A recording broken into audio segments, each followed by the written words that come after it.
പിതാവിൻ്റെയും പുത്രൻ്റെയും പരിശുദ്ധാത്മാവിൻ്റെയും നാമത്തിൽ ആമേൻ. എൻ്റെ പ്രിയപ്പെട്ടവരെ, ഇന്ന് ഡിസംബർ 13 ശനിയാഴ്ച.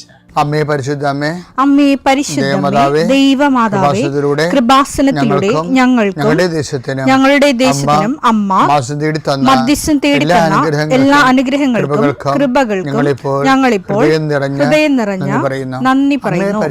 അമ്മേ പരിശുദ്ധമേ, ദൈവമാതാവേ, 2004 ഡിസംബർ 7 ഉച്ചകഴിഞ്ഞ് 2:30 കൃപാസനത്തിൽ സംഭവിച്ച അമ്മയുടെ പ്രത്യക്ഷപ്പെടലിനെ കുറിച്ച് തിരുസഭയ്ക്ക് സമർപ്പിച്ചിരിക്കുന്ന പഠനരേഖകളുടെ മേൽ സഭാത്മകമായ പഠനം ആരംഭിക്കുവാൻ ഞങ്ങൾ പ്രാർത്ഥിക്കുന്നു. അമ്മേ പരിശുദ്ധമേ, ഭൂസ്വർലോകങ്ങളുടെ രാജ്ഞിയായ അങ്ങേയ്ക്ക് ഭൗമസംരക്ഷണത്തിനായി പ്രപഞ്ചപ്രകൃതിയെ തന്നെ തിരുസഭ പ്രതിഷ്ഠിക്കുവാൻ ഈ പ്രത്യക്ഷീകരണം വഴി ഇടയാക്കണമേ. പരിശുദ്ധമേ, ജപമാല മാതാവേ, സകല കൃപാസനം പ്രാർത്ഥനയോടും ചേർത്ത് ഞങ്ങളിപ്പോൾ പ്രാർത്ഥിക്കുന്ന ഈ കുടുംബത്തിന്റെ പ്രത്യേക നിയോഗം പറ മക്കളെ.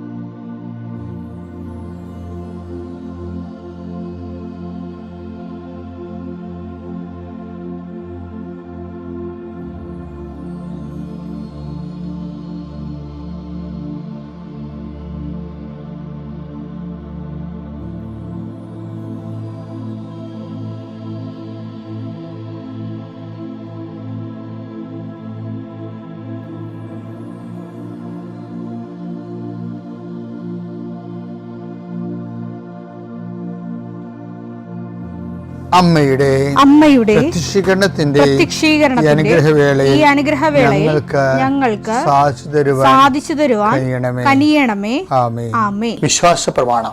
സർവശക്തനായ പിതാവും ആകാശത്തിന്റെയും ഭൂമിയുടെയും സൃഷ്ടാവുമായ ദൈവത്തിൽ ഞാൻ വിശ്വസിക്കുന്നു. അവിടുത്തെ ഏകപുത്രനും ഞങ്ങളുടെ കർത്താവുമായ ഈശോമിശിഹായിലും ഞാൻ വിശ്വസിക്കുന്നു. ഈ പുത്രൻ പരിശുദ്ധാത്മാവിനാൽ ഗർഭസ്ഥനായി കന്യകാമറിയത്തിൽ നിന്ന് പിറന്ന് പൊന്തിയോസ് പീലാത്തോസിന്റെ കാലത്ത് പീഡകൾ സഹിച്ച് കുരിശിൽ തറയ്ക്കപ്പെട്ട് മരിച്ച് അടക്കപ്പെട്ട് പാതാളങ്ങളിൽ ഇറങ്ങി മരിച്ചവരുടെ ഇടയിൽ നിന്ന് 3-ാം നാൾ ഉയർത്ത് സ്വർഗത്തിലേക്ക് എഴുന്നള്ളി സർവശക്തിയുള്ള പിതാവായ ദൈവത്തിന്റെ വലതുഭാഗത്തിരിക്കുന്നു. അവിടെ നിന്ന് ജീവിക്കുന്നവരെയും മരിച്ചവരെയും വിധിക്കുവാൻ വരുമെന്നും ഞാൻ വിശ്വസിക്കുന്നു. പരിശുദ്ധാത്മാവിലും ഞാൻ വിശ്വസിക്കുന്നു. വിശുദ്ധ കത്തോലിക്കാ സഭയിലും പുണ്യവാന്മാരുടെ ഐക്യത്തിലും പാപങ്ങളുടെ മോചനത്തിലും ശരീരത്തിന്റെ ഉയർപ്പിലും നിത്യമായ ജീവിതത്തിലും ഞാൻ വിശ്വസിക്കുന്നു. ആമേൻ. സുഖസ്ഥനായ ഞങ്ങളുടെ പിതാവേ, അങ്ങയുടെ നാമം പൂജിതമാകണമേ. അങ്ങയുടെ രാജ്യം വരണമേ. അങ്ങയുടെ തിരുമനസ് സ്വർഗത്തിലെ പോലെ ഭൂമിയിലും ആകണമേ. അന്നു വേണ്ടുന്ന ആഹാരം ഇന്ന് ഞങ്ങൾക്ക് തരണമേ. ഞങ്ങളോട് തെറ്റ് ചെയ്യുന്നവരോട് ഞങ്ങൾ ക്ഷമിക്കുന്നത് പോലെ ഞങ്ങളുടെ തെറ്റുകൾ ഞങ്ങളോടും ക്ഷമിക്കണമേ. ഞങ്ങളെ പ്രലോഭനത്തിൽ ഉൾപ്പെടുത്തരുതേ, തിന്മയിൽ ഞങ്ങൾ രക്ഷിക്കണമേ. ആമേൻ. നന്മ നിറഞ്ഞ മറിയമേ, സ്വസ്തി. കർത്താവ് അങ്ങയുടെ കൂടെ സ്ത്രീകളിൽ അങ്ങ് അനുഗ്രഹിക്കപ്പെട്ടവളാകുന്നു. അങ്ങയുടെ ഉദരത്തിൻ ഫലമായി ഈശോ അനുഗ്രഹിക്കപ്പെട്ടവനാകുന്നു.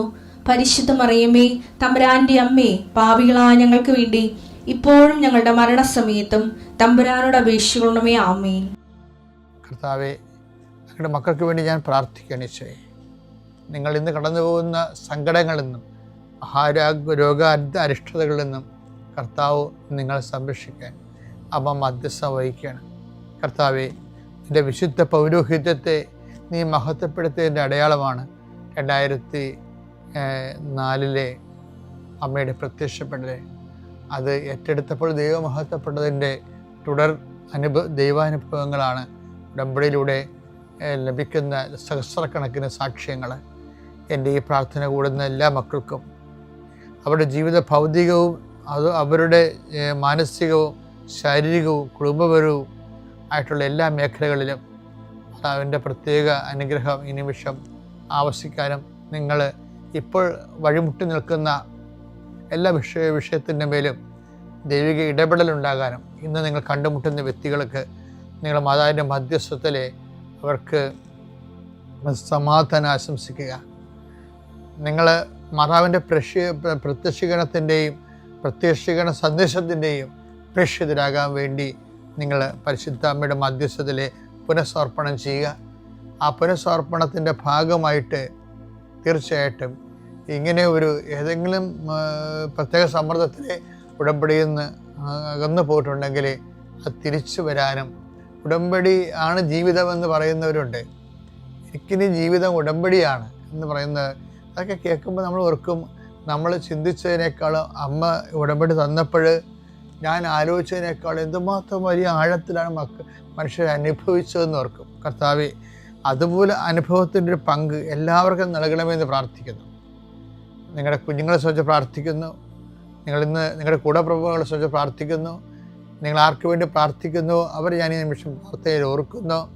നിങ്ങൾ ഈ ആഴ്ച ചെയ്തു തീർക്കേണ്ട കാര്യങ്ങൾ, ഈ മാസം ചെയ്തു തീർക്കേണ്ട കാര്യങ്ങൾ, നിങ്ങൾക്ക് പറ്റത്തില്ലെന്ന് നിങ്ങൾക്ക് തോന്നിപ്പോയിട്ട് ഇതെങ്ങനെ ചെയ്ത് ഒപ്പിക്കും അവസാനിപ്പിക്കുമെന്ന് വിഷമിക്കുന്ന വിഷയത്തിൻ്റെ മേൽ ഇന്ന് പരിശുദ്ധമ്മ നിങ്ങൾ അനുഗ്രഹിക്കട്ടെ. എൻ്റെ കർത്താവിൻ്റെ ഉന്നതമായ നാമത്തിൽ മാരക രോഗങ്ങളിലും തീരെ ശാരീരികമായ വേദനകളിലും ഉറക്കമില്ലാത്തവർ, പ്രഷർ രോഗികൾ, ഷുഗർ രോഗികൾ, ശരീരം മുഴുവൻ ഊത്തറുള്ളവർ, ത്വക്ക് രോഗികൾ, കർത്താവേ നിൻ്റെ വിശുദ്ധമായ രക്തത്താൽ അവരെ കുളിപ്പിക്കണമെന്ന് പ്രാർത്ഥിക്കുന്നു. നിൻ്റെ വിശുദ്ധമായ രക്തത്താൽ ഈ പ്രാർത്ഥനയിൽ പങ്കെടുക്കുന്നവർ, മറ്റുള്ളവരെ ഈ പ്രാർത്ഥന കേൾക്കുമ്പോൾ അവർ നിങ്ങൾ ആരെക്കുറിച്ചെങ്ങാണ് ഓർക്കുന്നത് അവരുടെ മേലെല്ലാം കർത്താവിൻ്റെ ആശ്വാസത്തിൻ്റെയും സൗഖ്യത്തിൻ്റെയും ശക്തിയുടെയും കൃപയുണ്ടാകട്ടെ പ്രാർത്ഥിക്കുന്നു. ഇന്നത്തെ ദിവസത്തിൻ്റെ മുഴുവൻ ചൈതന്യം ഈ മാസം മുഴുവനും നിറഞ്ഞു നിൽക്കാൻ എൻ്റെ കർത്താവിൻ്റെ ഉന്നതമായ നാമത്തിൽ, സഭയുടെ അധികാരത്തിൽ, കുരിശടയാളത്തിൽ, ദൈവശക്തിയാൽ നിൻ്റെ എല്ലാ നിയോഗങ്ങളും കർത്താവിട്ടെടുക്കുകയും നിവർത്തിക്കുകയും മാതാവിൻ്റെ പ്രത്യക്ഷീകരണത്തിൻ്റെ വലിയ വിലപിടിപ്പുള്ള സാക്ഷിയായി ദൈവം നിന്നെ മാറ്റുകയും ചെയ്യട്ടെ. നിത്യം പിതാവും പുത്രനും പരിശുദ്ധാത്മാശ്വരശ്വരം നീക്കുവാമേ. എൻ്റെ പ്രിയപ്പെട്ടവരെ, നമ്മൾ ചെറിയ നോൻപ് കാലത്തിലൂടെയാണ് പോകുന്നത് അല്ലേ? ക്രിസ്മസിന് ഒരുക്കമായിട്ട് പശ്ചാത്താപത്തിൻ്റെ ഒരു ദിവസമാണ്, പ്രായശ്ചിത്തത്തിൻ്റെ കാലമാണ്, സ്വയം വിശുദ്ധീകരിച്ച് ക്രിസ്തുവിന് വേണ്ടി ഒരുങ്ങാനുള്ള ഒരു കാലഘട്ടമാണ്. അത് മറക്കരുതേ. ഇപ്പം നിങ്ങളുടെ മനസ്സിൽ കൊണ്ടുവരാൻ ഉദ്ദേശിക്കുന്നത്, അതായത് ഇപ്പം അനുതപിച്ചാൽ നീ അനുഗ്രഹം പ്രാപിക്കും. ഇപ്പം കർത്താവിൻ്റെ വെളിപാടുകളെ അനുഗ്രഹത്തെ അനുതാപമായിട്ടാണ് കണക്ട് ചെയ്തിരിക്കുന്നത്. യേശയ്യാ 1:19 അനുസരിക്കാൻ സന്നദ്ധരെങ്കിൽ നിങ്ങൾ ഐശ്വര്യം ആസ്വദിക്കും. അതിൻ്റെ മുകളിലുള്ളതാണ് 1:18 വായിച്ചു.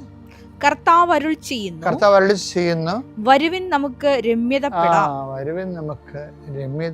അപ്പൊ അനുതപിച്ചാൽ നിങ്ങളെ അനുഗ്രഹം പ്രാപിക്കും, ഐശ്വര്യം പ്രാപിക്കും. അപ്പൊ ബൈബിളില് അനുതാപത്തിനെയും അനുഗ്രഹത്തിനെയും കൂടി കൂട്ടിക്കെട്ടിരിക്കുകയും,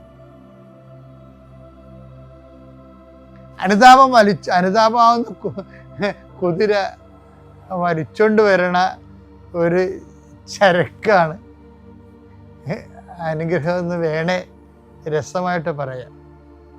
പക്ഷെ ഒരു പ്രോബ്ലം ഉള്ളത് വെച്ച് കഴിഞ്ഞാൽ അങ്ങനെ അനുതാപം വലിച്ചോണ്ട് വരണതല്ല. കാര്യം അനുതാപം പോലും ദൈവമാണ് തരേണ്ടത്. അനുതാപം നമുക്ക് അനുഗ്രഹം നൽകുന്നു, പക്ഷെ അനുതാപം ആര് തരും?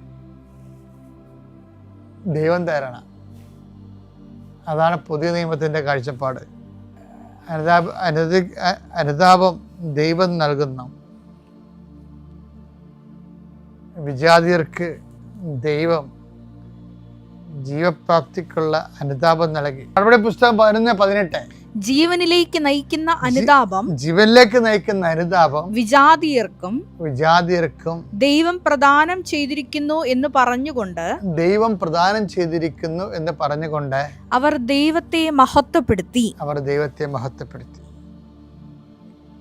അപ്പൊ അവിടെ അനുതാപം നൽകുന്ന ആരാണ്? ദൈവമാണ്. അനുതപിച്ചാൽ നീ അനുഗ്രഹം പ്രാപിക്കുമെന്ന് പറയണത് അനുഗ്രഹം അനുതാപത്തിൽ നിന്ന് വരുന്നുവെന്ന് പറഞ്ഞാലും ഈ അനുതാപം എവിടെ നിന്ന് വരുന്നു? ദൈവത്തിൽ നിന്ന് വരുന്നു. ഇത് പറയുമ്പോൾ ഇതെന്തിനെന്താ പ്രത്യേകിച്ചിരിക്കണമെന്ന് തോന്നും, ഇതെല്ലാം അറിയാവുന്നതല്ലേ എന്ന്. പക്ഷെ നിങ്ങൾക്ക് അറിയാൻ പാലാത്ത കാര്യമാണിത്. കാര്യം എന്താണ്?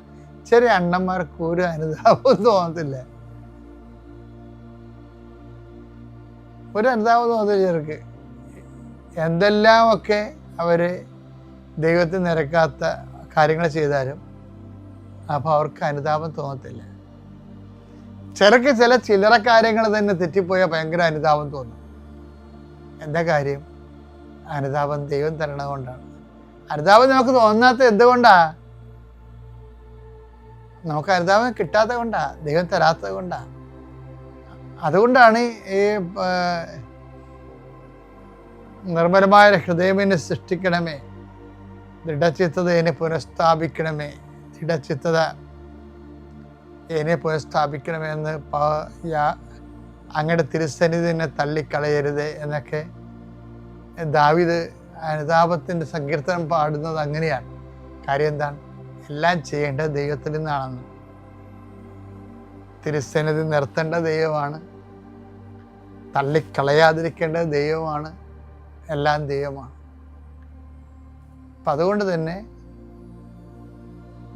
ദൈവ തിരുസന്നിധിയിലെ എല്ലാത്തിൻ്റെയും സോഴ്സ്, എല്ലാത്തിൻ്റെയും താക്കോല് ദൈവത്തിൻ്റെ കയ്യിലാണ്. അപ്പോൾ നമുക്ക് അനുതാപം തോന്നണില്ല എന്നുണ്ടെങ്കിൽ നിങ്ങൾ നിരന്തരമായി കർത്താവേ എനിക്ക് അനുതാപം തോന്നുന്നില്ല, എൻ്റെ ഹൃദയത്തിൽ നീ അനുതാപത്തിലേക്ക് നയിക്കണമേ. അനുതാപത്തിലേക്ക് നയിക്കണതനുസരിച്ച് കൊണ്ട് നമ്മുടെ ഹൃദയം ലളിതമാകുകയും തരളിതമാകുകയും അതിൻ്റെ കാഠിന്യം കുറഞ്ഞു വരും. ഈ കാഠിന്യം കുറഞ്ഞ ഹൃദയങ്ങളിലാണ് ദൈവത്തിന് പെട്ടെന്ന് പ്രവർത്തിക്കാൻ പറ്റുന്നതും, ദൈവത്തിന് നമ്മളെ നയിക്കാൻ പറ്റുന്നതും, ദൈവത്തിന് നമ്മളെ മോശമായ കാര്യങ്ങളിൽ നിന്ന് തടുക്കാൻ പറ്റുന്നതും, ദൈവത്തിന് നമ്മളെ ഇടപെടാൻ പറ്റണത്. അപ്പം എപ്പോഴും ഒരു മനുഷ്യൻ്റെ സമ്പത്ത് എന്ന് പറഞ്ഞാൽ എന്താണ്? ദൈവത്തിന് അയത്ന ലളിതമായി ഇടപെടാൻ പറ്റുന്ന ഒരു ഹൃദയമായ ഒരു വ്യക്തിയായി മാറണം. പ്രാർത്ഥിക്കാൻ, കർത്താവേ അങ്ങക്ക് ഇടപെടാൻ പറ്റിയൊരു വ്യക്തിയായി, എൻ്റെ ഇഷ്ടാനിഷ്ടങ്ങളുടെ അപ്പുറത്തേക്ക് അങ്ങയുടെ ഇഷ്ടം ഏറ്റെടുക്കാൻ വലിയ ഭാരം ഒന്നും കൂടാതെ ലളിതമായി അങ്ങയുടെ ഇഷ്ടം നിറവേറ്റാനും, കഠിനമാണെങ്കിലും സന്തോഷത്തോടെ അത് സ്വീകരിക്കാനും ഒരുക്കപ്പെട്ട ഹൃദയം. നമുക്ക് കഴിഞ്ഞ ദിവസം കണ്ടിട്ടില്ലേ? ദൈവത്തോട് ചോദിക്കണത് എന്താണ്? ഒരുക്കമുള്ളൊരു ഹൃദയം എനിക്ക് തരണമേ. സങ്കീർത്തനം 119:32. ഒരുക്കമുള്ള ഹൃദയം, ഒരുക്കമുള്ള ഹൃദയം അങ്ങ് എനിക്ക് തരുമ്പോൾ ഞാൻ അങ്ങയുടെ പ്രമാണങ്ങളുടെ പാതയിൽ ഉത്സാഹത്തോടെ ചരിക്കും. ഇത് നിസ്സാരമല്ല കേട്ടോ, ഞാൻ പറഞ്ഞത് തന്നെ ഈ പറഞ്ഞിരിക്കണത്. അതായത് പ്രമാണങ്ങളുടെ പാതയിൽ ചരിക്കുമെന്നല്ല പറയണത്. അങ്ങയുടെ വചനത്തിൻ്റെ പാതയിൽ ഞാൻ ഉത്സാഹത്തോട് ചരിക്കും. എപ്പോഴാണ്? അങ്ങയെ ഉൾക്കൊള്ളാനും, അങ്ങയുടെ വചനം സ്വീകരിക്കാനും, വചനം അനുസരിക്കാനും, അങ്ങനെ വചനത്തിന് വഴികളിലൂടെ ജീവിതം നയിക്കപ്പെടാനും എനിക്ക് ഒരുക്കമുള്ള ഒരു ഹൃദയം നൽകുന്നതാണ് ഉത്സാഹത്തോടെ ചരിക്കാൻ സഹായിക്കുന്നത്. അപ്പം ഒരുക്കമുള്ള ഹൃദയം ആര് തരണം? ദൈവം തരണം. അപ്പം ദൈവാനുഗ്രഹം കുറയുന്നുണ്ടോ? പ്രാർത്ഥന കുറയുന്നുണ്ടോ? പശ്ചാത്താപം കുറയുന്നുണ്ടോ? അനുതാപം കുറയുന്നുണ്ടോ? എങ്കിൽ ഒരുക്കമുള്ള ഹൃദയത്തിന് വേണ്ടി ഈ നോൻപ് കാലത്ത് നമുക്ക് പ്രാർത്ഥിക്കാം.